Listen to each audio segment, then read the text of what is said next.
লাশ? Hello sir, এই ন্যাংটা জঙ্গলে একটা লাশ পড়ে আছে। হোয়াট, লাশ?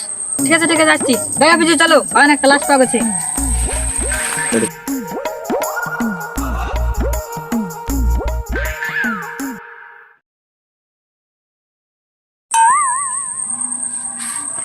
লাশটাকে যেভাবে পরীক্ষা করে দেখলাম, একে নিখুঁত ভাবে খুন করা হয়েছে, তাই ল্যাবে নিয়ে যেতে হবে।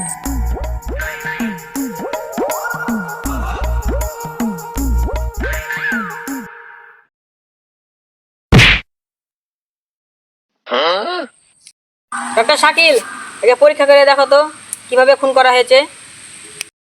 একে পরীক্ষা করে যতদূর দেখলাম, এর প্রকৃতিতে খড়ি ঢুকে ঢুকে মারা হয়েছে একে।